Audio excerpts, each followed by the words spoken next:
ഗജാനനം ഭൂതഗണാതിസേവിതം കപിത്ഥജംബൂഫലസാരഭക്ഷിതം ഉമാസുതം ശോകവിനാശകാരണം നമാമി വിഘ്നേശ്വരപാദപങ്കജം. യാ കുന്ദേന്ദു തുഷാരഹാരധവളാ യാ ശുഭ്രവസ്ത്രാവൃത യാ വീണാവരദണ്ഡമണ്ഡിതപരാ യാ ശ്വേതപദ്മാസന യാ ബ്രഹ്മാർച്ചുതശങ്കരപ്രഭൃതിഭിർദേവൈ സദാ പൂജിത സാ മാം പാതു സരസ്വതീ ഭഗവതി നിശേഷജാഡ്യാപക. ഓം ഗുരുബ്രഹ്മാ ഗുരുർവിഷ്ണു ഗുരുർദേവോ മഹേശ്വര ഗുരു സാക്ഷാത് പരബ്രഹ്മ തസ്മൈ ശ്രീ ഗുരവേ നമഃ. എല്ലാ ഭക്തമക്കൾക്കും എൻ്റെ വിനീതമായ പ്രണാമം.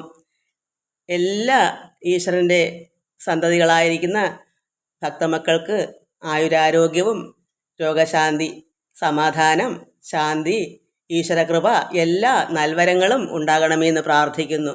ഓം ലോക സമസ്ത സുഖിനോ ഭവന്തു. നമുക്ക് ഇന്ന് ഭാഗവതമാണ്.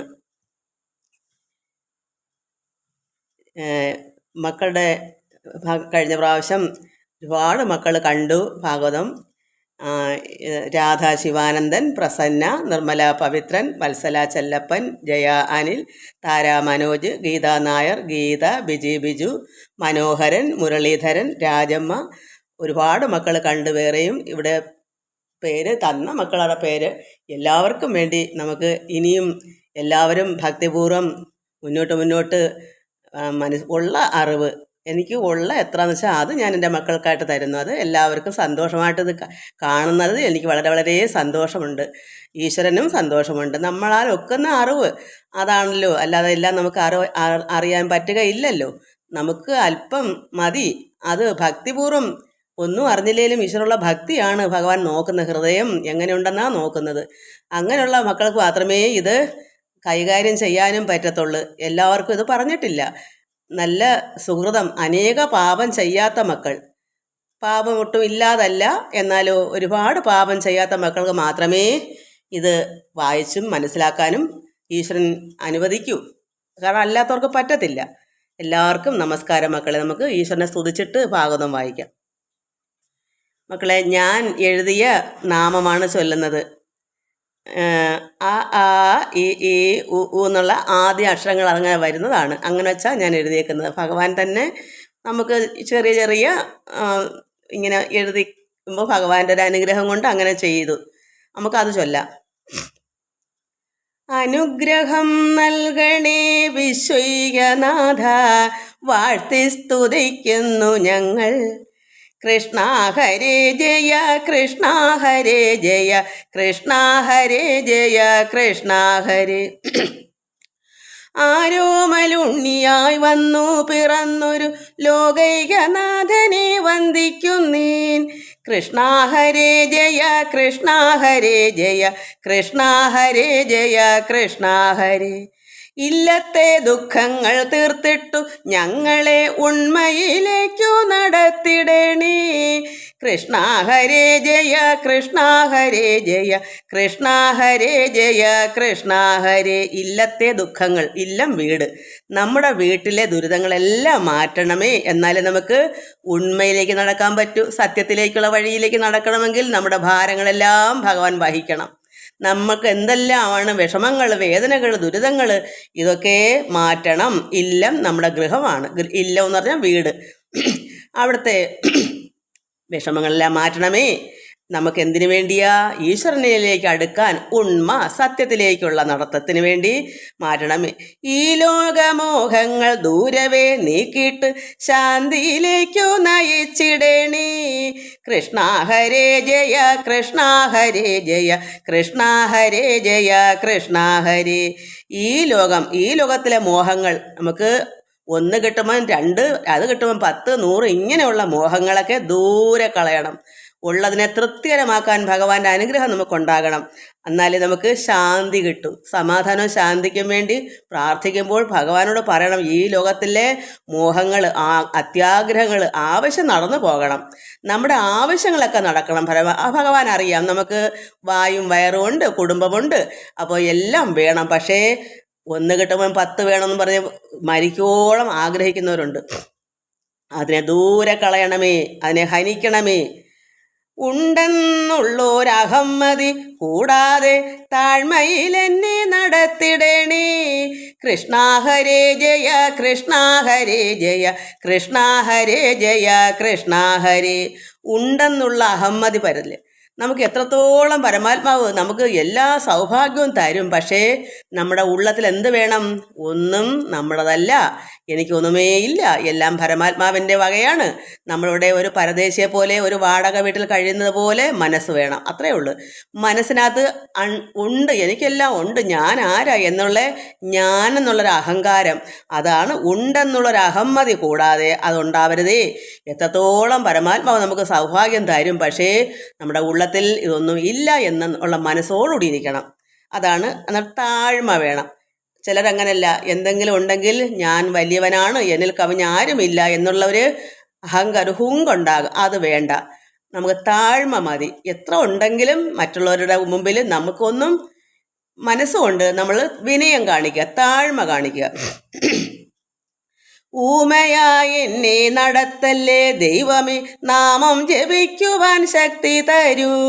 കൃഷ്ണ ഹരേ ജയ കൃഷ്ണ ഹരേ ജയ കൃഷ്ണ ഹരേ ജയ കൃഷ്ണ ഹരേ. ചെട് നാക്കടുത്ത് ഒരക്ഷരം പോലും ദൈവമേ എന്ന് പറയത്തില്ല, ഊമയായി നടക്കും. വേണ്ടാത്ത കാര്യങ്ങൾക്കൊക്കെ നാക്കുണ്ട്. ഈ ലോകത്തിൽ എന്ത് തകർക്കാനും ചിരിക്കാനും സംസാരിക്കാനും ഒക്കെ നാക്കുണ്ട്. എന്നാലോ ഈശ്വരാരാധന വരുമ്പോൾ ഊമയായിരിക്കും, ഒന്നും മിണ്ടത്തില്ല. അത് കഴിയത്തില്ല, അങ്ങനെ പാടില്ല. നമുക്ക് ഈ ലോകത്തിലുള്ള സർവ്വ കാര്യങ്ങളും നമുക്ക് ഈശ്വരൻ തരുന്ന, നമുക്ക് ഈശ്വരാ ദൈവമേ എന്ന് നമുക്ക് പറയണ്ടേ? അതിനു വേണ്ടേ നമുക്ക് നാക്ക് തന്നേക്കുന്നത് ദൈവം.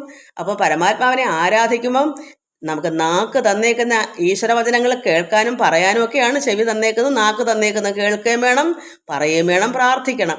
അതുകൊണ്ട് എന്നെ ഊമയായി നടത്തല്ലേ, എനിക്ക് എപ്പോഴും നാമജപം ചൊല്ലാനുള്ള ശക്തി തരണമേ, അതിനൊരു മനസ്സ് തരണമേ. എത്രയോ ജന്മങ്ങൾ ജനിച്ചു മരിച്ചെന്നതൊട്ടുമേ അറിവെനിക്കില്ലയല്ലോ. ഒരുപാട് ജന്മങ്ങൾ നമ്മൾ എടുത്തിട്ടാണ് ഇവിടെ ഒരു മനുഷ്യജന്മം കിട്ടിയത്. അപ്പോൾ എത്രത്തോളം ജന്മങ്ങൾ, എത്രമാത്രം മൃഗമാണോ, പിന്നെ അണുവാണോ, പുഴുവാണോ, എന്തായിട്ട് വന്നിട്ടും നമുക്കറിയത്തില്ലല്ലോ. അതുകൊണ്ട് എനിക്ക് ഒരു അറിവുമില്ല. എത്രയോ ജന്മങ്ങൾ ജനിച്ചു മരിച്ചെന്നതൊട്ടുമേ അറിവെനിക്കില്ലയല്ലോ. കൃഷ്ണ ഹരേ ജയ കൃഷ്ണ ഹരേ ജയ കൃഷ്ണ ഹരേ ജയ കൃഷ്ണ ഹരേ. ഏതായാലും ഭക്തിയ പാഠം ഞാൻ ചെയ്യുന്നു ഈ ജന്മസുഹൃതം കൈവരിക്കാൻ. എന്തായാലും ശരി തന്നെ, എത്ര ജന്മം ജനിച്ചാലും എനിക്കിപ്പോൾ ഒരു മനുഷ്യജന്മം കിട്ടിയല്ലോ. അതുകൊണ്ട് എന്തായാലും ഏതായാലും ഞാൻ ഭക്തിയാ ഭഗവാനെ പ്രാർത്ഥിക്കുന്നു. എന്തിനാ? ഈ ജന്മം കൊണ്ട് എനിക്ക് സുഹൃതം വരണം ഭഗവാനെ. അതുകൊണ്ട് എത്രയോ ജന്മങ്ങൾ എന്തൊക്കെയോ ആയി ഇവിടെ ഞാൻ ജനിച്ചോ മരിച്ചോ ഒന്നും എനിക്കറിയില്ല.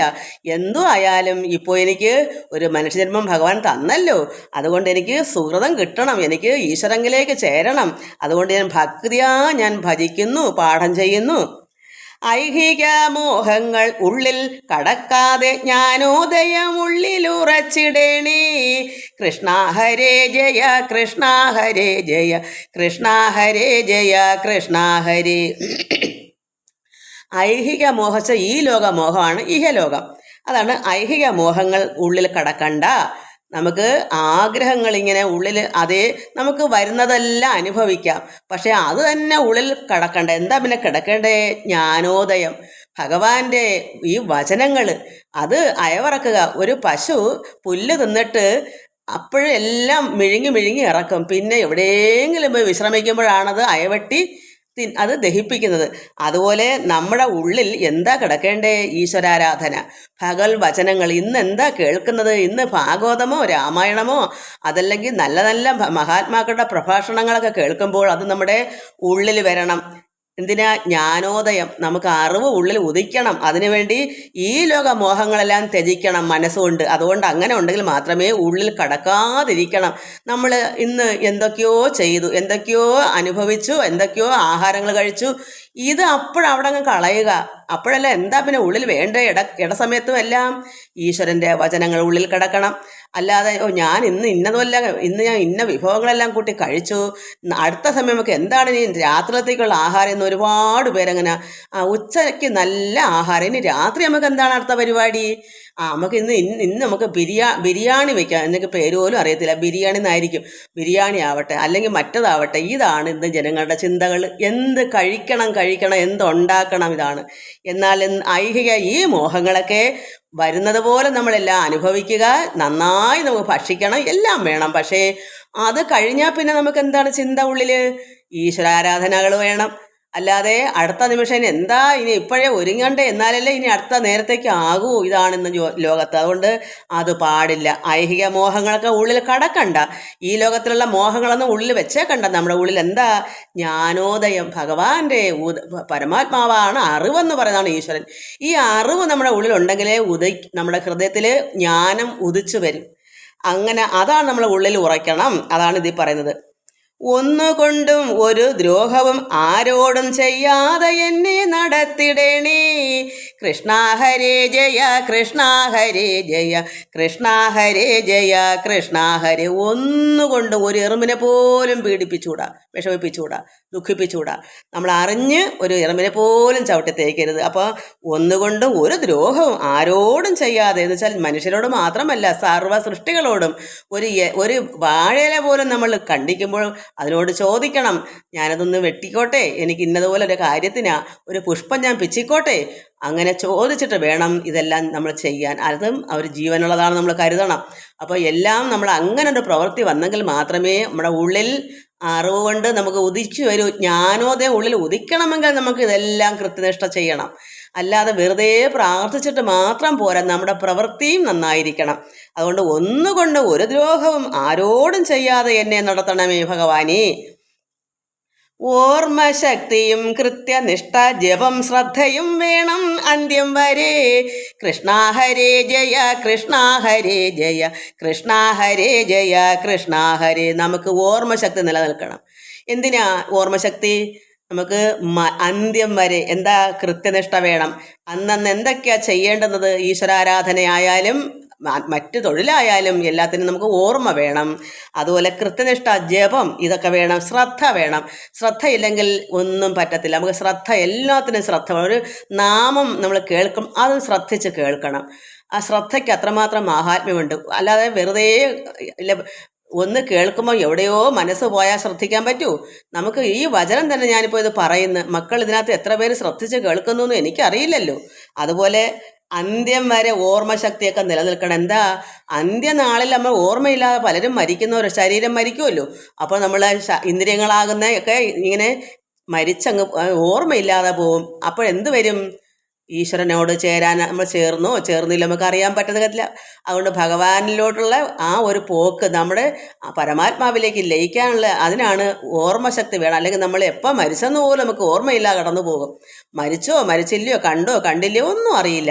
അത് ഈശ്വരാരാധനയിൽ മുഴുകിയിരിക്കുന്ന ഒരു വ്യക്തി മരണപ്പെടുമ്പോൾ ഈശ്വരൻ ദൈവദൂതന്മാരെ അയക്കുമ്പം നമുക്ക് ഈശ്വരനിലേക്ക് പോകുന്ന സന്തോഷം വേണ്ടേ? ഒരു ചിരിക്കണ്ടേ നമുക്ക്?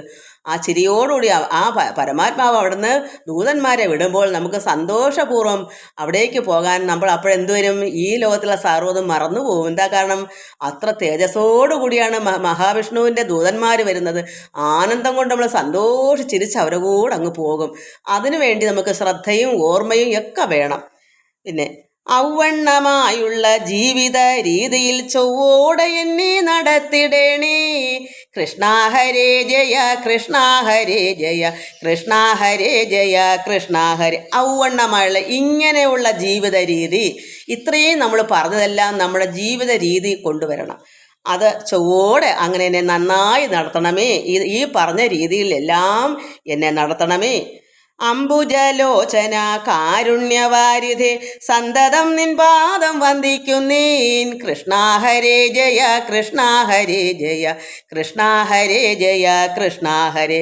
അംബുജലോചന ഭഗവാനെ, കാരുണ്യം ചൊരിയുന്ന പരമാത്മാവേ, സന്തതം എപ്പോഴും ഭഗവാനെ അങ്ങയുടെ പാദത്തിൽ ഞാൻ വന്ദിച്ചിരിക്കുന്നു. എപ്പോഴും ഭഗവാൻ തന്നെ എൻ്റെ ശ്രദ്ധയും ഭക്തിയും എല്ലാം ഈശ്വരനായിട്ട് ചേർന്നിരിക്കുന്നു. എപ്പോഴും സന്തതം നിൻപാദം വന്ദിക്കുന്നേ. അമ്മയും അച്ഛനും അങ്ങു തന്നാണെന്നത് ഉണ്മയായുള്ളിൽ ഓർമ്മ വേണം. കൃഷ്ണ ഹരേ ജയ കൃഷ്ണ ഹരേ ജയ കൃഷ്ണ ഹരേ ജയ കൃഷ്ണ ഹരേ. നമ്മുടെ ലോകമാതാവും പിതാവും ആരാ? ഭഗവാനാ, അല്ല മറ്റാരുമല്ല. കാരണം നമ്മൾ എത്ര ജന്മങ്ങൾ ജനിച്ചു മരിച്ചു നമുക്കറിയില്ല. ഇതിനകം വെച്ച് എത്ര മൃഗത്തിൻ്റെ അമ്മയും അച്ഛനും ആയോ, എത്ര പക്ഷിയുടെ മക്കളായോ, എത്ര മനുഷ്യരുടെ മക്കളായോ എന്ന് നമുക്കറിയില്ല. എത്ര കീടങ്ങൾ, കൊതുകുകൾ, എത്ര പക്ഷികൾ, എന്തെല്ലാം ജീവജാലങ്ങളാണ് നമ്മുടെ മാതാപിതാക്കളെന്ന് നമുക്കറിയത്തില്ല. എത്ര ജന്മം എടുത്തു എന്നറിയില്ല. അതുകൊണ്ട് നമുക്ക് എവിടെ നമ്മുടെ അച്ഛനും അമ്മയും? അതുകൊണ്ട് മൂലം പരമാത്മാവാണ്. ലോകപിതാവും പരാശക്തിയായിരിക്കുന്ന അമ്മയുമാണ് നമ്മുടെ അച്ഛനും അമ്മയും. അത് പരമാത്മാവ് അങ്ങ് തന്നെയാണെന്നത് ഉണ്മയായി സത്യമായി നമ്മൾ ഓർമ്മ വേണം. നമ്മളെപ്പോഴും ഇത് മാത്രം. കാരണം ഇന്നിപ്പോൾ നമ്മുടെ അമ്മയും അച്ഛനെയും നമുക്കറിയാം. ഏതാ ഇപ്പോൾ ഈ ജന്മത്തിൽ നമ്മളെ അമ്മയും അച്ഛനും ഇന്നാരാണ്, പാർക്കുട്ടിയാണ്, ശേഖരൻ ആനന്ദസ്വാമിയാണെന്നൊക്കെ നമുക്കറിയാം. പക്ഷേ ആ കഴിഞ്ഞ ജന്മം നമുക്ക് എത്ര അച്ഛനമ്മമാർ എത്രയോ ജന്മങ്ങളുണ്ടായിരുന്നു. അപ്പോൾ നമുക്ക് യഥാർത്ഥ അച്ഛനും അമ്മയും ഇവരാരെങ്കിലും ആണോ? അല്ല. അപ്പോൾ പരമാത്മാവായ ലോകപിതാവാണ് നമ്മുടെ പിതാവ്. ലോകമാതാവായ പരാശക്തിയാണ് നമ്മുടെ അമ്മ. അത് നമ്മുടെ ഉള്ളിൽ ഓർമ്മ വേണം. ഉണ്മയായി സത്യമായി തന്നെ എന്ന് നമ്മൾ ചിന്തിക്കണം. ഇതാണ് ഈ നാമത്തിൽ ഞാൻ എഴുതിയ, അത് പരമാത്മാവ് തന്നെ എന്നെ കൊണ്ട് എഴുതിക്കുന്നതാണ് മക്കൾക്ക് വേണ്ടിയിട്ട്. ഇത് നല്ല അർത്ഥമുള്ളൊരു നാമമാണ്. അത് എല്ലാവർക്കും ചൊല്ലാൻ കൊള്ളാം. ഇനി നമുക്ക് ഭാഗവതം വായിക്കാം. നമ്മളിവിടെ എന്താ വായിച്ചത് മക്കൾക്ക് ഓർമ്മയുണ്ടോ? ഭഗവാൻ കൃഷ്ണൻ ബ്രഹ്മാവിനോട് പറയുവാണ്. ബ്രഹ്മാവ് പ്രാർത്ഥിച്ച് സന്തോഷമായിട്ട് ഭഗവാനും സന്തോഷമായി. അതായത് കണ്ണിനൊരു ആനന്ദപ്പൂവല്ലി പൂത്തതുപോലെ പുഞ്ചിരി കലർന്ന് അതിൽ പൂമത് തൂകും വണ്ണം കിഞ്ചന കൊഞ്ചും മൃദുവാണിവർ വിരിഞ്ചനോട് അഞ്ചിത പുമാൻ അരുൾ ചെയ്ത് അരുളിനാനേവം. അപ്പോൾ ഈ ബ്രഹ്മാവിൻ്റെ ഭക്തി കണ്ടപ്പോൾ ഭഗവാന്റെ ഉള്ളിൽ നിന്നൊരു പുഞ്ചിരി കലർന്ന്, എങ്ങനെയാ ആനന്ദപ്പൂവല്ലി പൂത്ത് ആ പുഞ്ചിരിയിൽ എന്താ കഴിഞ്ഞ പൂമത് തേൻ ഒഴുകി. അങ്ങനെ വിരിഞ്ചനോട് കിഞ്ചന കൊഞ്ചും മൃദുവാണിവർ. ഒരു കുട്ടിയല്ലേ കണ്ണൻ, മൃദുവാണിവർ ലളിതമായി മധുരമായി വിരിഞ്ചനോട് ബ്രഹ്മാവിനോട് പറയുന്നു, എന്തടോ വിധാതാവേ നിന്നുടെ മനക്കാമ്പിൽ എന്തു തോന്നി അത് എന്നോടേതും ഒന്ന് അറിയാതെ സഞ്ചരിച്ചിവിടെ നിന്ന് അഞ്ചാതെ കളിച്ചിടും ചഞ്ചലാത്മാവാം ബാലൻ അഗതി തന്നോടേവം വഞ്ചന കാട്ടിടുവാൻ എന്നോട് ഒന്നിച്ചു പോന്ന കുഞ്ചുകളെയും പശുക്കളെയും കൂടാതെ ഞാൻ മണ്ടിപ്പോയി ചെല്ലുന്നേരം അമ്പാടി തന്നിലുള്ളോരിണ്ടൽ പൂണ്ടഴൽവതും എന്നെ കോലെടുത്ത അമ്മ സമ്പ്രതി ദണ്ഡിച്ചു ബന്ധിച്ചു തല്ലിയിടുന്നതും സംഭ്രമോദേന കണ്ടുകൊള്ളാം എന്നല്ലല്ലീ നീ ചിന്തിച്ചത്. അതിനെനിക്ക് ഈശ്വരൻ തുണയല്ലോ. അപ്പോൾ ബ്രഹ്മാവേ, താങ്കൾ എന്താ കരുതിയത്? എന്താ നിങ്ങൾ കരുതിയത്? എന്നോട് ഞാനൊന്നും അറിഞ്ഞില്ലല്ലോ. ഞാൻ ചോറുണ്ടോണ്ടിരിക്കുകയല്ലായിരുന്നോ? ഞാനും എൻ്റെ കൂടെയുള്ള കുട്ടികളും എന്നോട് ഇങ്ങനെ വഞ്ചനയല്ലയോ കാണിച്ചത്? എന്ത് തോന്നി താങ്കൾക്ക്? ഒന്നും അറിയാതെ സഞ്ചരിച്ചിവിടെ നിന്ന് അഞ്ചാതെ ഞങ്ങൾ കളിക്കുമല്ലയോ? അങ്ങനെ ചെയ്ത് ചഞ്ചലാത്മാവായിരിക്കുന്ന ഞങ്ങളുടെ മനസ്സിന് പോലും ഇളക്കമുള്ള കുട്ടികളല്ലേ ഞങ്ങൾ, ബാലനല്ലേ, അങ്ങനെയുള്ള ഞങ്ങളോട് അഗതിയല്ലേ, ഞങ്ങൾക്ക് ആരാ ഒരു അങ്ങനെയുള്ള ഞങ്ങൾ കുട്ടികളല്ലേ, അങ്ങനെയുള്ള കുഞ്ഞുങ്ങളോട് വഞ്ചന കാട്ടിയിടുവാൻ ഇങ്ങനെ കാണിക്കാൻ ഈ പശുക്കളെയും ഈ കുട്ടികളെയും എല്ലാം ഇങ്ങനെ മറച്ചു പിടിച്ചു, മായ കൊണ്ട് മറച്ചു പിടിച്ചു വഞ്ചന കാട്ടിടുവാൻ എന്നോട് ഒന്നിച്ചു പോന്ന കുഞ്ചുകളെയും പശുക്കളെയും ഈ കുട്ടികളെയും ഗോപികളെയും പശുക്കളെയും എല്ലാം ഇങ്ങനെ വഞ്ചന കാട്ടി. ഒരു അഗതിയായ ഒറ്റയ്ക്ക് മാത്രമേ കണ്ണൻ പിന്നെ ഉള്ളവിടെ.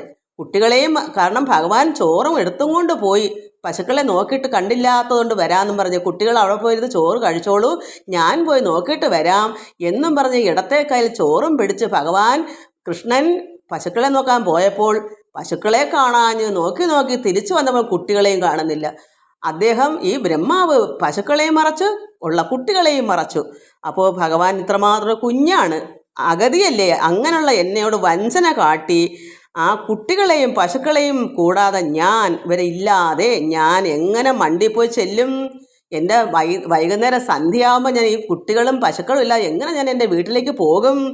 അപ്പോൾ എന്നെ അമ്പാടിയിലുള്ളവരെ എല്ലാവരും ഇണ്ടൽ വിഷമിക്കത്തില്ലേ? എന്തേ ഞങ്ങളുടെ പശുക്കളും കുട്ടികളും എന്തേന്ന് ചോദിച്ചാൽ ഞാൻ എന്ത് പറയും? ഇണ്ടൽ പൂണ്ട് അഴൽവതും അപ്പോഴെന്ത് വരും? എന്നെ ഞാൻ ഒറ്റയ്ക്ക് ചെല്ലുമ്പോൾ എൻ്റെ അമ്മ യശോദാമ്മ എന്നെ കോലെടുത്ത അമ്മ തല്ലും, ദണ്ഡിപ്പിക്കും, വടിയെടുത്ത് എന്നെ അടിക്കും, ദണ്ഡിച്ച് ബന്ധിച്ച് തല്ലിയിടുന്നതും സംപ്രമോദന കണ്ടുകൊള്ളാമെന്നല്ലല്ലേ ബ്രഹ്മാവേ നീ വിചാരിച്ചത്? അങ്ങനെ ചിന്തിച്ചു താങ്കൾ. അതിനെനിക്ക് ഈശ്വരൻ തുണയല്ലോ, എൻ്റെ ഈശ്വരൻ എന്നെ തുണച്ചു. എൻ്റെ ഈശ്വരൻ എന്നെ തുണച്ചു എന്ന് പറയുന്നത് അവിടെ ഭഗവാൻ വലിയ ആളാകുന്നില്ല. ഞാൻ ഇങ്ങനെയാണെന്ന് ഭഗവാൻ പറഞ്ഞില്ല. പരമാത്മാവ് തന്നെയാണ് കൃഷ്ണൻ. കൃഷ്ണൻ്റെ മായ പരമാത്മാവിൻ്റെ മായയല്ലയോ മഹാമായ. ഭഗവാൻ വിചാരിച്ചു എന്നാ ഇതിനൊരു പണി കൊടുക്കണം. അതുപോലെ നിർമ്മിച്ചു. പരമാത്മാവായ കൃഷ്ണൻ എല്ലാം നിർമ്മിച്ചു. പശുക്കൾ എന്ത് രീതിയാണോ, കുട്ടികൾ എങ്ങനെയാണോ അതുപോലെ എല്ലാം നിർമ്മിച്ചിട്ടാണ് വൈകുന്നേരം ആയപ്പോഴത്തേക്ക് അവരുടെ വീടുകളിൽ ചെന്നത്. ആരും അറിഞ്ഞില്ല ഇത് ഈശ്വരൻ്റെ നിർമ്മിതമാണെന്ന്. അതുകൊണ്ട് ഭഗവാൻ അപ്പോഴും ബ്രഹ്മാവിനോട് പറയുന്നത് ഞാനെന്നുള്ള ഭാവം ഇല്ലാതെ എന്നെ ഈശ്വരൻ തുണച്ചു. ഇതൊക്കെ തമ്പുരാൻ ചെയ്തു എന്നാണ് അല്ല എൻ്റെ ചുണയെന്ന് ഭഗവാൻ പറഞ്ഞില്ല. വേണമെങ്കിൽ പറയാം, ഇന്ന് മനുഷ്യരെല്ലാം അങ്ങനെയാ പറയുന്നത്. എന്നെ നീ ഇപ്പം ബ്രഹ്മാവേ ഇയാൾ എന്താ കരുതിയത്? ഞാൻ ആരെന്നാ ഇയാളുടെ വിചാരം? നീ അവിടെ മറച്ചു കൊടുത്തേ ഞാൻ കണ്ടു ഇതത്ര നിർമ്മിച്ചെന്ന് മനുഷ്യരായ നമ്മളൊക്കെ പറയും, അഹങ്കാരം. പക്ഷെ ഭഗവാൻ ഇവിടെ എന്താ പറഞ്ഞത്? എന്നെ ഈശ്വരൻ തുണച്ചു. ഇതുകൊണ്ടാ മക്കളെ നമ്മൾ പറയുന്നത് എന്തും നമ്മളല്ല, എല്ലാം ഈശ്വരൻ്റെ മുതൽ. ഈശ്വരനാണ് ഇപ്പോൾ ഈ വാക്കുകൾ പറയിപ്പിക്കുന്നതും ഇത് വായിപ്പിക്കുന്നതും കേൾപ്പിക്കുന്നതും നിങ്ങൾ കേൾക്കുന്നതും എല്ലാം ഈശ്വരൻ്റെ കഴിവ്. നമുക്ക് യാതൊരു കഴിവുമില്ല. കേൾക്കാനുള്ള മനസ്സ് തരുന്നതും ഭഗവാൻ, ഇത് പറയാനുള്ള മനസ്സ് തരുന്നതും ഭഗവാൻ, അല്ല നമുക്കുള്ള ചുണയല്ല എന്ന് നമ്മൾ കരുതണം. അതുകൊണ്ട് ഇതെല്ലാം എനിക്ക് ഈശ്വരൻ തുണച്ചു എന്ന് പറഞ്ഞു. ചിന്തിച്ചീലൊരു ദോഷം ആരോടും ഏതും ഞാനോ, വമ്പരാം വൃദ്ധന്മാരായുള്ള സമ്പ്രദായികൾ അൻപ് കൂടാതെ തുലോം, ബാലകന്മാരോടേവം വൻകളി തുടങ്ങിയാൽ അന്ധരാം കുമാരന്മാർ ശങ്കിച്ചു നിൽക്കേണ്ടവരെന്തു ചെയ്വതു പിന്നെ. ഇങ്ങനെ ചിന്തിച്ചത് എനിക്ക് ഈശ്വരൻ തുണച്ചു. എന്നാലോ ചിന്തിച്ചാലോ ഒരു ദോഷം ആരോടും ഏതും ഞാനോ, ഭഗവാൻ ആരോടും ഒരു ദോഷം ചിന്തിച്ചാൽ ചെയ്തിട്ടില്ല. വൻപരാം വൃദ്ധന്മാരായുള്ള സമ്പ്രദായികൾ അൻപ് കൂടാതെ തുലവും, ബാലകന്മാരോടേവം വൻകളി തുടങ്ങിയാൽ. അപ്പോൾ ഇങ്ങനെയുള്ള ഈ കുട്ടികളോട് വൻപരായ ഈ ബ്രഹ്മാവ് അത്രമാത്രം വൻപനാണെന്നാണല്ലോ ഭാവം. അതുകൊണ്ടാണല്ലോ ഈ കുട്ടികളെ ഇങ്ങനെ മറിച്ച് ഞാൻ ആരാ, ബ്രഹ്മാവ് ആരാണെന്നാ വിചാരം, കൃഷ്ണൻ എത്ര ശക്തിയുണ്ടെന്ന് അറിയിക്കാം, അപ്പം ഞാനങ്ങ് കേമനാണെന്നാണ് ഇവിടെ ഈ ബ്രഹ്മാവ് കരുതിയത്. അതുകൊണ്ട് വൃദ്ധരായുള്ള സമ്പ്രദായികൾ, വൻപന്മാർ, അങ്ങനെയുള്ള ഈ ബ്രഹ്മാവിനെ പോലുള്ളവർ അൻപ് കൂടാതെ ഒരു ദേവ് കൂടാതെ തുലവും ബാലകന്മാരോടേവം വൻകളി തുടങ്ങിയാൽ. അപ്പം നിങ്ങളുടെ ഈ വൻകളി, ഈ മായയാൽ നിങ്ങളെല്ലാവരും വലിയ ആളുകളാണ്. ഈ കുഞ്ഞുങ്ങളായ ഞങ്ങളോട് ഇങ്ങനെ വൻകളി തുടങ്ങിയാൽ, ഇങ്ങനെയുള്ള മഹാമായ പോലെ ചെയ്തു വെച്ച് ഒരു കുഞ്ഞിനോട് ചെയ്യാൻ കൊള്ളാത്ത രീതിയാണ് ഇവിടെ ബ്രഹ്മാവ് കാട്ടിയത്. ഈ പിഞ്ചു കുഞ്ഞുങ്ങളുടെ മുമ്പിൽ ഈ പശുക്കളെയൊക്കെ മറച്ചു പിടിച്ചിട്ട് ഒരു കുഞ്ഞിനെ തന്നെയാക്കി എല്ലാ കുട്ടികളെയും മറച്ചപ്പോൾ ഇവിടെ വൻകളി കളിച്ചു ഈ ബ്രഹ്മാവ്. അൻപ് കൂടാതെ ഒരു ദയവില്ലാതെ ഇവിടെ വൃദ്ധന്മാരായുള്ള സമ്പ്രദായികൾ, ഈ ബ്രഹ്മാവിനെ പോലുള്ള അഹങ്കാരികൾ ഇന്ന് ലോകത്ത് നടക്കുന്നു. അങ്ങനെ സമ്പ്രദായികൾ അൻപ് കൂടാതെ തുലു. ആരോടാ കളിച്ചത്? ബാലകന്മാരോട്, ഈ കുഞ്ഞുങ്ങളോട് കളിച്ചപ്പോൾ വൻകളി തുടങ്ങിയാൽ, ഇങ്ങനെയുള്ള വൻകളി കളിച്ചാൽ അന്ധരാം അറിവില്ലാത്ത കുമാരന്മാർ. ഭഗവാന്റെ കുട്ടികൾ, ഗോപികൾ എല്ലാം അറിവില്ലാത്ത കുഞ്ഞുങ്ങളാണ്. കൃഷ്ണനും കുട്ടിയാണ്. അവിടെ കൃഷ്ണനെ എത്രമാത്രം ശക്തി ഉണ്ടെന്ന് അദ്ദേഹം പരിശോധിക്കാൻ ഇത്രയും വലിയൊരു വൻകളി കളിക്കണോ? ഇതെല്ലാം മറച്ചു പിടിക്കണോ? അതുകൊണ്ട് ഭഗവാൻ പറഞ്ഞു, ഇത്രയും വലിയ വൻകളി കളിച്ചാൽ ഈ അന്ധരായ കുട്ടികൾ, അറിവില്ലാത്ത കുഞ്ഞുങ്ങൾ, അവർ 12 വയസ്സിനൊക്കെ ഉള്ള കുട്ടികൾ, 10-12 വയസ്സൊക്കെ ഉള്ളു, കുമാരന്മാരാണ്. അപ്പോൾ അവർ ശങ്കിച്ച് നിൽക്കേണ്ടവർ എന്ത് ചെയ്വത് പിന്നെ? അവരെന്ത് ചെയ്യാൻ പറ്റും? ഈ കുട്ടികൾ ബ്രഹ്മാവ് ഇത്രയും വലിയൊരു കളി കളിച്ചാൽ ഈ കുഞ്ഞുങ്ങൾക്ക് എന്തറിയാം? അത് ഭഗവാൻ കൃഷ്ണൻ ബ്രഹ്മാവിനോട് ചോദിക്കുക, മൃദുവാണി, ഞാനിപ്പോൾ ഉറക്കെ പറയുന്നെങ്കിലും ഭഗവാൻ മൃദുവായി പറയുക, അത്ര മധുരമായാണ് അദ്ദേഹത്തിനോട് പറയുന്നത്. അപ്പോൾ എന്ത് ചെയ്യും? ശങ്കിച്ച് നിൽക്കാനല്ലേ പറ്റൂ, കുഞ്ഞുങ്ങളെ കൊണ്ട് എന്ത് ശേഷിയാ ഉള്ളത്? സങ്കടം അതുകൊണ്ടില്ല ആർക്കും എന്നതും എന്നാൽ പങ്കജാസന ഭവാൻ സന്തോഷിച്ചാലും മേന്മേൽ. അതുകൊണ്ട് സങ്കടം അതുകൊണ്ടില്ല ആർക്കും എന്നതും എന്നാലോ പങ്കജാസന ഭവാൻ സന്തോഷിച്ചാലും മേന്മേൽ. ഇപ്പം ഇങ്ങനെയെല്ലാം നിങ്ങൾ ഈ വൻകളി കളിച്ചാൽ ഈ കുഞ്ഞുങ്ങൾ എന്ത് ചെയ്യാൻ പറ്റും? ഈ ഗോപികമാര ഈ പശുവിനെ മേയ്ക്കുന്ന ഗോപാലന്മാർ എന്ത് ചെയ്യാൻ പറ്റും? കൃഷ്ണൻ എന്ത് ചെയ്യാൻ പറ്റും? അതുകൊണ്ട് ഈശ്വരൻ ഞങ്ങളെ തുണച്ചു എന്നാണ് ഭഗവാനോട് പറയുന്നത്. അല്ലാതെ എൻ്റെ കഴിവാണെന്ന് ഭഗവാൻ കൃഷ്ണൻ പറയുന്നില്ല. അതുകൊണ്ട് പങ്കജാസന ബ്രഹ്മാവേ ഭവാൻ താങ്കൾ സന്തോഷിച്ചാലും മേന്മേൽ. അതുകൊണ്ട് സന്തോഷിക്കൂ. നിൻ കളി കളിക്കയാൽ എൻ കളി കളിപ്പതിന് അങ്കുരിച്ചത് മഹാവൈഭവം എനിക്കേറ്റം. അപ്പോൾ നിൻ്റെ കളി കളിച്ചതുകൊണ്ട് എൻ കളിയോ കളിപ്പതിന് അങ്കുരിച്ചത് എന്ന മഹാവൈഭവം, ഇതെല്ലാം പരമാത്മാവിൻ്റെ വൈഭവമാണ് ഏറ്റം. തൽപ്രഭാവത്തെ കണ്ടിട്ട് ഉൾപ്രസാദത്വം പൂണ്ട് നിൽപ്പൊരു ഭവാനുള്ള ദർപ്പങ്ങളെല്ലാം തീർന്ന് ഭക്തി ചേർന്നഴും തവ ഭക്തി വിശ്വാസം കണ്ട് ഭക്തവത്സലനായ ഞാൻ ഏറ്റവും പ്രസാദിച്ചേൻ. അതുകൊണ്ട് ഈ പ്രഭാവം ഇപ്പം എന്ത് വന്നു ഇദ്ദേഹം? അതുകൊണ്ട് അദ്ദേഹത്തിൻ്റെ അഹങ്കാരം പോയി. കാരണം ഒത്തിരി മാത്രം ഈശ്വരൻ പരീക്ഷ കൊടുത്ത അയാൾ ഒരു മരപ്പാവ പോലെ ഉഴന്ന് വിഷമിച്ച് ആരോരുമില്ലാത്തൊരു മരപ്പാവ പോലെ നിന്ന് കണ്ടു. ഇത്രയും പ്രാർത്ഥനയും ഭഗവാനെ പ്രാർത്ഥിച്ചു. അതുകൊണ്ട് മഹാവൈഭവം എനിക്ക് ഏറ്റവും തൽപ്രഭാവത്തെ കണ്ടിട്ട് ഉൾപ്രസാദത്വം കൊണ്ട് അദ്ദേഹം ഇത്രയെല്ലാം പ്രാർത്ഥിച്ചപ്പോൾ ഭഗവാന്റെ ഉള്ളം പ്രസാദിച്ചു. ഈ കൃഷ്ണൻ്റെ ഉള്ളം പ്രസാദിച്ചിട്ട് നിൽപ്പൊരു ഭവാനുള്ള ദർപ്പം. അപ്പം അതുകൊണ്ട് ഈ താങ്കളുടെ ഈ ബ്രഹ്മാവിൻ്റെ അഹങ്കാരമൊക്കെ ദർപ്പം അഹങ്കാരമൊക്കെ തീർന്നു. എന്നിട്ട് എന്ത് വന്നു? ഭക്തി ഉണ്ടായി. ഇത്രയും പരീക്ഷണങ്ങൾ ഈ ബ്രഹ്മാവിനെ ഇട്ടങ്ങ് അലച്ച് ദുരിതപ്പെടുത്തിയപ്പോൾ നമ്മളും പഠിക്കണം. നമ്മൾ അഹങ്കരിച്ചാൽ മുഖം കരിയും എന്ന് മുതിർന്നവർ പറയുന്നുണ്ട്. എന്താ കാരണം? അഹങ്കാരികളെ ഈശ്വരൻ പഠിപ്പിച്ചൊരു പാഠമാക്കി. ഈ ബ്രഹ്മാവിൻ്റെ അഹങ്കാരം പോയതുപോലെ ഇത്ര 3-6-7 ദിവസത്തെ പ്രാർത്ഥനയാണ്. ഇത്രയും പ്രാർത്ഥിച്ചത് എന്തുകൊണ്ടാണ്? അയാൾ അത്രമാത്രം വിഷമിച്ച് കാരണം നിർമ്മിച്ച ബ്രഹ്മാവ് ഇയാളെ ഓടിച്ചിട്ട് അയാളെ എങ്ങടോ ഇല്ലാതെ ഓടി. ഇദ്ദേഹം ആരാന്ന് ചോദിച്ചപ്പോൾ ഇദ്ദേഹം പറഞ്ഞു ഞാനാ ബ്രഹ്മാവെന്ന്. അപ്പോൾ നിർമ്മിച്ച ബ്രഹ്മാവ് പറയുന്നെന്താ? അദ്ദേഹം ആ ബ്രഹ്മാവെന്ന് പറഞ്ഞ് ഇദ്ദേഹത്തിനെ ഭയപ്പെടുത്തി ഓടിച്ചു. അതുകൊണ്ട് അദ്ദേഹം മനസ്സിലായി അത്രമാത്രം ദുരിതങ്ങളും കഷ്ടപ്പാടും അനുഭവിച്ചാണ് ഭഗവാന്റെ കാൽക്കൽ വന്ന് നമസ്കരിച്ച് വീണ് തൊഴുത് എന്തൊക്കെ കാട്ടി കൂട്ടിയപ്പോൾ ഭഗവാന്റെ ഉള്ളം പ്രസാദിച്ചപ്പോൾ മറ്റേ ബ്രഹ്മാവിൻ്റെ അഹങ്കാരവും മാറി. അപ്പം നമ്മളെയും ഇതുപോലെ ഈശ്വരൻ പ്രസാദിക്കും. എന്തുകൊണ്ടാണ്? നമ്മുടെ അഹങ്കാരത്തെ മാറ്റി പരമാത്മാവിൽ നമ്മൾ അത്രത്തോളം കേണ് വീണ് ഭഗവാനെ പ്രാർത്ഥിക്കുമ്പോൾ ഭഗവാൻ ഉള്ളം പ്രസാദിച്ചിട്ട് നമുക്ക് വേണ്ടുന്ന ഭക്തി ഉണ്ടാവും. അപ്പോൾ ഈശ്വരൻ നമ്മളെ പ്രസാദിച്ചിട്ട് അനുഗ്രഹം തരും. അതുകൊണ്ട് ഇവിടെ പറയുന്നു ഭക്തി ചേർന്നും തവ ഭക്തി വിശ്വാസം കണ്ട് ഭക്തവത്സലനായ ഞാൻ ഏറ്റവും പ്രസാദിച്ചേൻ. ഇത്രത്തോളം ഭഗവാനെ സ്തുതിച്ചപ്പോഴാണ് ഭഗവാന്റെ ഉള്ളം പ്രസാദിച്ചിട്ട് ഇദ്ദേഹത്തിനെ അനുഗ്രഹിച്ചത്. അതുകൊണ്ട് പ്രസാദിച്ചു. ഭഗവാൻ ബ്രഹ്മാവിനോട് പ്രസാദിച്ചു. ചിത്ത അപേക്ഷകൾ ഭവാൻ എന്തെന്നാൽ അവയെല്ലാം ഒത്തവണ്ണമേ ഭവിക്കെന്ന് അനുഗ്രഹിക്കുന്നേൻ. അപ്പോൾ ചിത്ത അപേക്ഷകൾ എന്താണ്? താങ്കളുടെ അപേക്ഷ മനസ്സിൻ്റെ ഭഗവാൻ ചോദിച്ചു. എന്താണ് അപേക്ഷകൾ? അതൊക്കെ ഭവാൻ എന്തെന്നാൽ എന്തൊക്കെയാണെന്നാൽ അതെല്ലാം ഒത്തവണ്ണം ഭവിക്കാൻ എന്ന് ഭഗവാൻ അനുഗ്രഹവും കൊടുത്തു. പ്രസാദിച്ചു. അപ്പം നമ്മളും ചെയ്യാം. ഒരിക്കലും ഭഗവാൻ കൈ വെടിയത്തില്ല. നമ്മുടെ അഹങ്കാരങ്ങളങ്ങ് പോക്കിയാൽ മതി. നമ്മൾ അഹങ്കാരം വന്നാൽ നമുക്ക് ദുരിതം ഉണ്ടാവും. ദുരിതത്തിൽ കിടന്ന് വലയും. രോഗമായാലും വിഷമങ്ങൾ എന്തായാലും നമ്മൾ വലയും. അപ്പോൾ നമ്മൾ ചിന്തിക്കണം ഇത് ഭഗവാന്റെ കോപമാണ്, നമ്മൾ അഹങ്കരിച്ചിട്ടാണ്. അതുകൊണ്ട് നമ്മൾ അവിടെ വിനയാന്യതനായി അത്രത്തോളം നമ്മൾ ദുഷ്പ്രവർത്തി ചെയ്തിട്ടുണ്ടെങ്കിൽ അതിനൊക്കെ നമ്മൾ ഭഗവാനേക്കാൾ പിടിക്കണം. അപ്പോഴും ഭഗവാന്റെ ഉള്ളം പ്രസാദിക്കും. ഇപ്പം ബ്രഹ്മാവിന് പ്രസാദം കൊടുത്ത് അനുഗ്രഹം കൊടുത്ത് എന്താണ് താങ്കളുടെ ഉള്ളത്തിൽ എന്ത് അപേക്ഷയാണ് അത് സാധിച്ചു തരുന്നുണ്ട്, അനുഗ്രഹിക്കുന്നു എന്ന് ഭഗവാൻ പറയും. നമുക്കും ഇത് തന്നെയാണ് അനുഭവം. അതുകൊണ്ട് ഒത്തവണ്ണം നമ്മുടെ മനസ്സിൽ എന്താ വേണ്ടത് അതുപോലെ ഭഗവാൻ അനുഗ്രഹം തരുന്നു, അനുഗ്രഹിക്കുന്നേൻ. ഭദ്രാംഗി എന്താ എന്നിട്ട് കൊടുക്കുന്നേ ബ്രഹ്മാവിന്? ഭദ്രാംഗിയായുള്ളൊരു വിദ്യയോടൊരുമിച്ച്, അതായത് സരസ്വതി ദേവിയാണല്ലോ വിദ്യ. അതുകൊണ്ട് ഭദ്രാംഗിയായുള്ളൊരു വിദ്യയോട് ഈ ബ്രഹ്മാവിൻ്റെ സരസ്വതിയോട് ഒരുമിച്ച് വിദ്യാഭ്യാസവും ചെയ്ത് രൂപധ്യാനത്തെയും ചിദ്രൂപത്തെങ്കിൽ സമർപ്പിച്ചുകൊണ്ട് ആനന്ദനായി വിദ്രുതം അലസാതെ സത്യലോകം പ്രാപിച്ച് സൃഷ്ടിവേലയും ചെയ്ത് തുഷ്ടനായിരുന്നാലും. അതുകൊണ്ട് ഭഗവാൻ പറഞ്ഞു, ഭദ്രാംഗിയായുള്ള ദേവിയോടൊരുമിച്ച് വിദ്യാഭ്യാസമാണ്, വിദ്യയാണല്ലോ അവരുടെ തൊഴിൽ ദേവി സരസ്വതിക്ക്.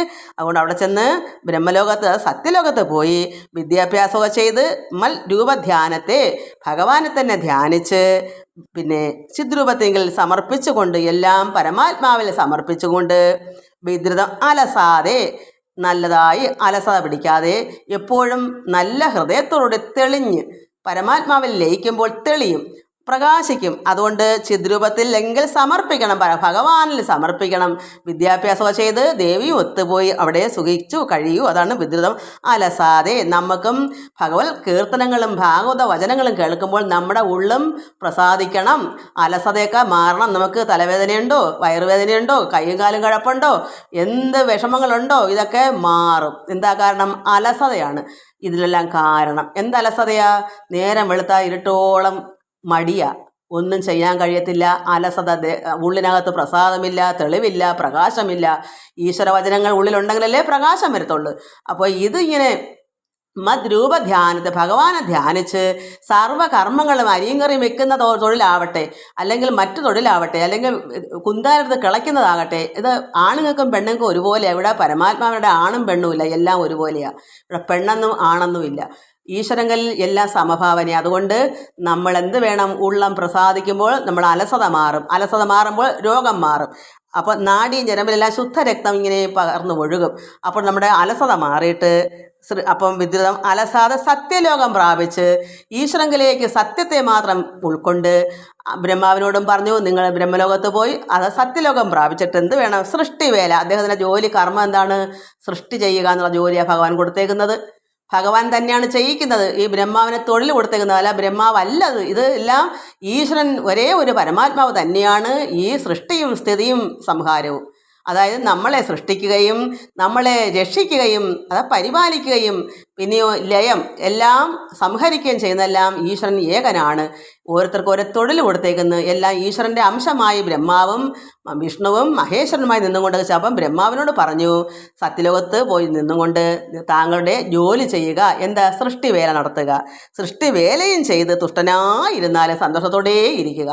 നമുക്കും ഇതാണ് പാഠം. നമുക്കും ഈശ്വരനെ ആരാധിച്ചുകൊണ്ട് ഉള്ളിൽ അലസതയെല്ലാം പോയി ആനന്ദത്തിലായി ഇരുന്നുകൊണ്ട് നമ്മുടെ കർമ്മം ചെയ്യുക. കർമ്മം ചെയ്യാതെ ജീവിക്കാൻ പറ്റുകയില്ല. എല്ലാവരും അലസത മാറണമെങ്കിൽ എന്ത് വേണം? ആരാധിക്കണം. ഭഗവാനെ ഉള്ളിൽ അറിവ് നേടണം. ഈശ്വരൻ അറിവാണ്. അത് പ്രാർത്ഥനയിൽ കൂടി നമുക്ക് അറിവില്ലെങ്കിലും പരമാത്മാവിനെ ആരാധിക്കാമല്ലോ. കൃഷ്ണ, ഭഗവാനെ, ഗോവിന്ദ, നാരായണ, ഗുരുവായൂരപ്പ എന്ന് നമ്മൾ വിളിക്കുമ്പോൾ നമ്മുടെ ഹൃദയം വികസിക്കും, ആത്മാവിൽ ആനന്ദം ചൊരിയും.